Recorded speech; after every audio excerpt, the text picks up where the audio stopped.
Welcome to the Pro-Black Perspective, where black problems are addressed with black solutions. Your host tonight is the author of the Pro-Black Compendium and Zuberi and the Maroons of Ma'at, the Pan-African Nationalist, Oni. Oni, what are we discussing tonight? All right, peace, family, peace, family, peace, family. Let me see, is this thing changing? Yeah, so it looks like my computer is acting a little bit up, right? So I might have to, do something about that.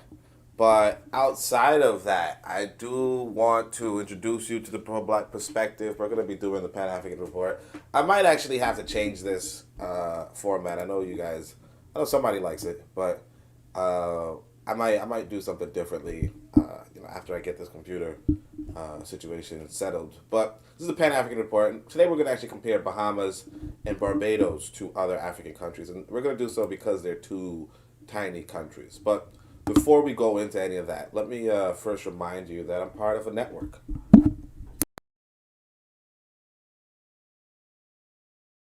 This is D Webb with the Harsh Reality Podcast, asking you to tune in where we tackle the news of the day that affects our community, only on KWAZ Radio.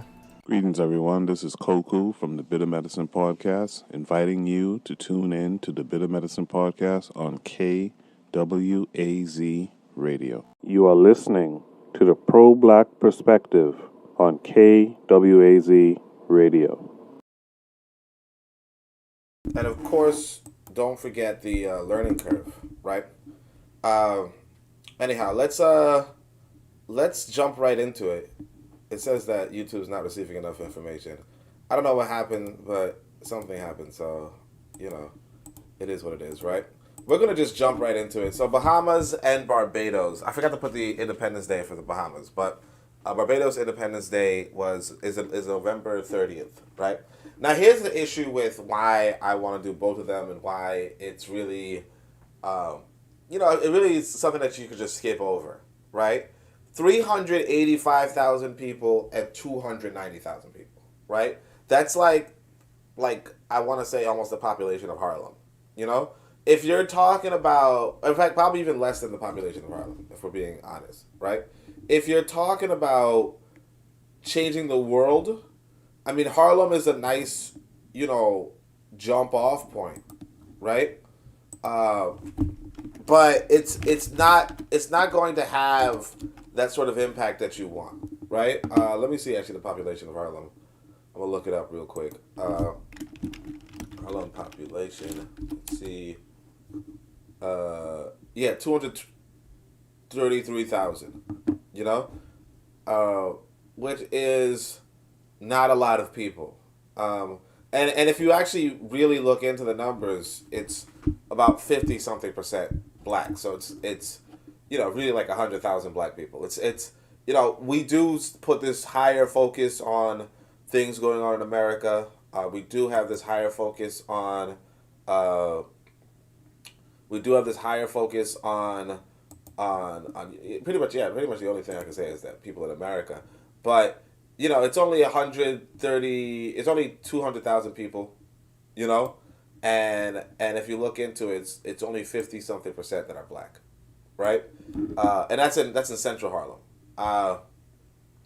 But yeah, that's not even remotely respectable if we're being honest. Let me see if we can find demographics here. It's actually not remotely, but it's still as large as Bahamas or Barbados, and that's the problem. Okay, right here it says Central Harlem is 63%. I don't know if there's a difference between Central and whatever. Okay, the black population in Harlem peaked in 1950 with 98% of the population, with a population of 223,000. So it seems like Harlem's population has actually shrunk since, right? But this was 1950, so that's why it was kind of respectable in 1950.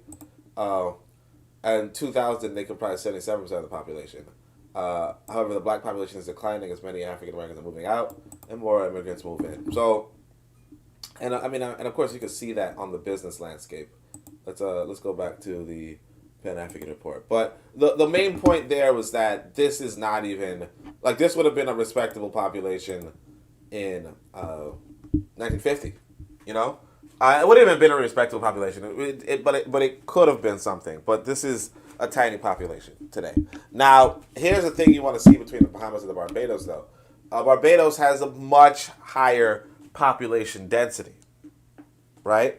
As opposed to Bahamas, which has a very low population density, right? So that makes it a little bit better for you, right? Because, see, that 385,000, if you were to increase its population density, could easily make it like 1 million, right? If you were to say, just put it at 50 population, 50 people per kilometer square, per square kilometer. So that's another plus for Bahamas, right? Now, both of them are about 90% black, which is good. And this would be the calculation. But again, like I said, it's not that accurate. Now, look at the GDP per capita for Bahamas, though, compared to Barbados. And generally speaking, these are high GDP per capita for black people, which kind of means that they already have established, I want to almost say established Western economies, right?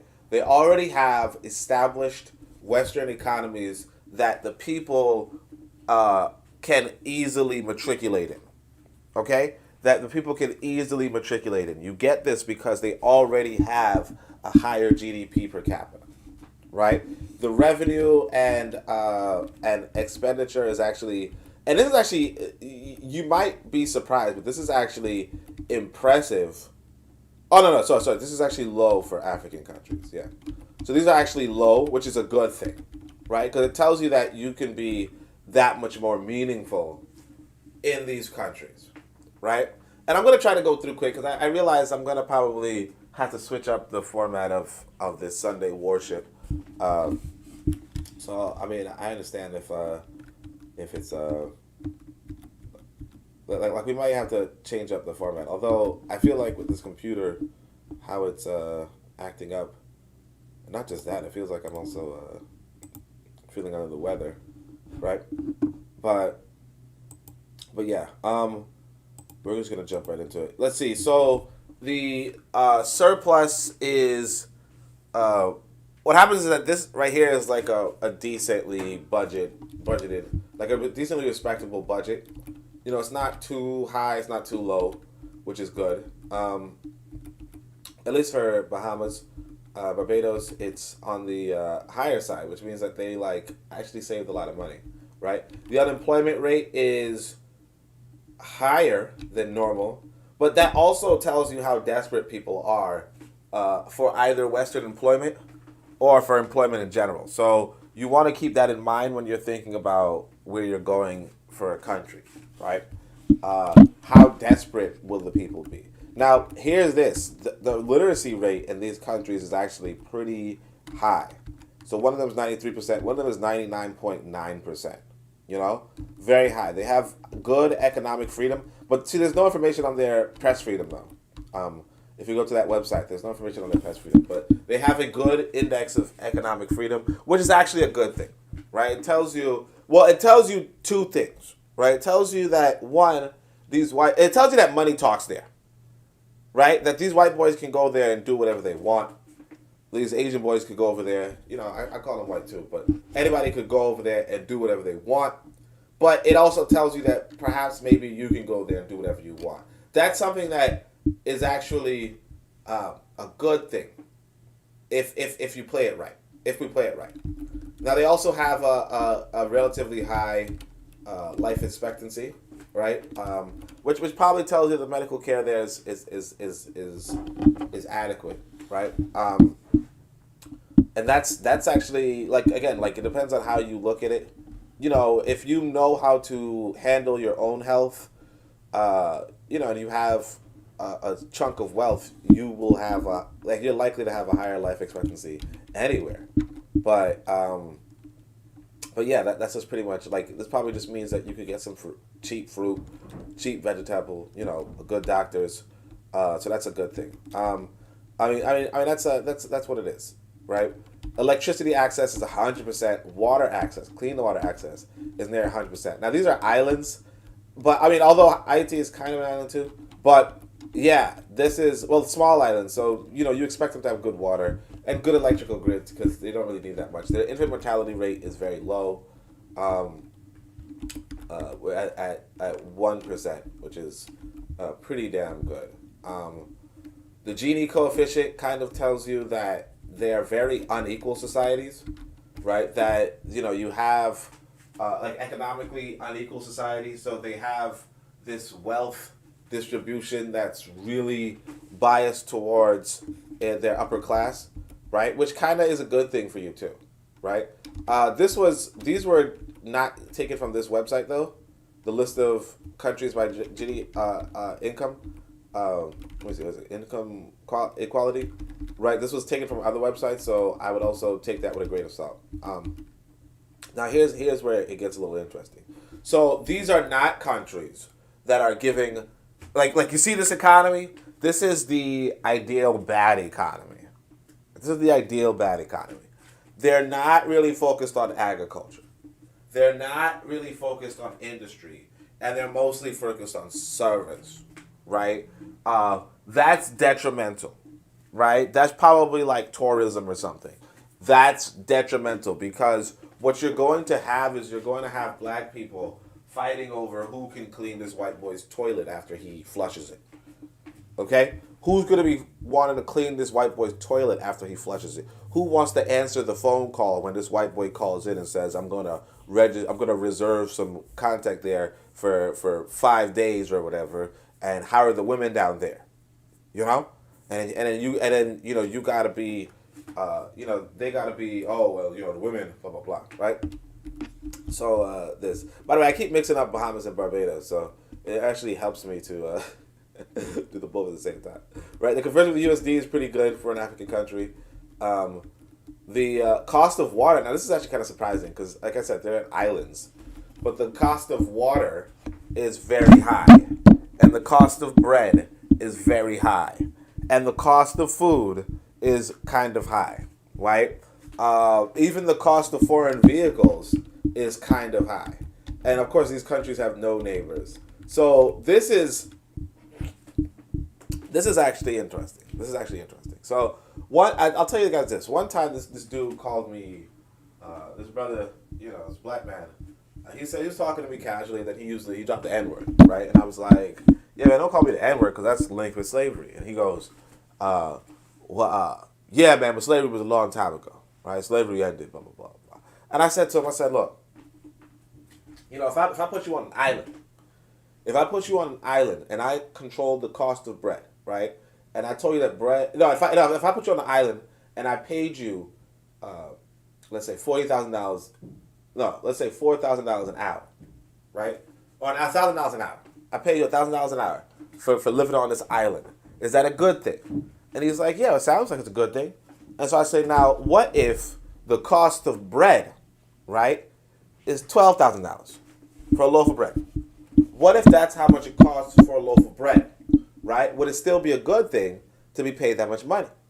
And it's like, he's like, well, I guess not, right? If everything around me, let's say everything's proportional, right, is super expensive, then paying me a lot of money is not, so and so forth. Then I told him, I said, there's this elder, sister in I can't remember what island. She's on some island, but she goes and says, or maybe even like Mexico or somewhere in South America, right? She goes and says,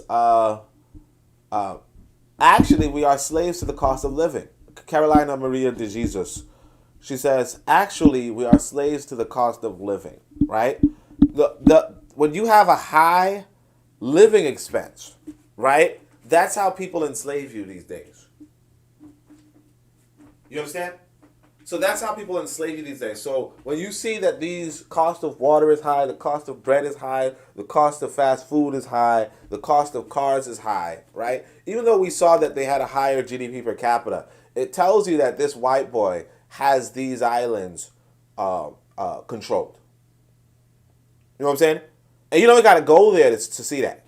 You don't even got to go there to see that. But you know, these are the kind of numbers that this is probably the stuff you could get from the numbers. Now, obviously, I'm pretty sure.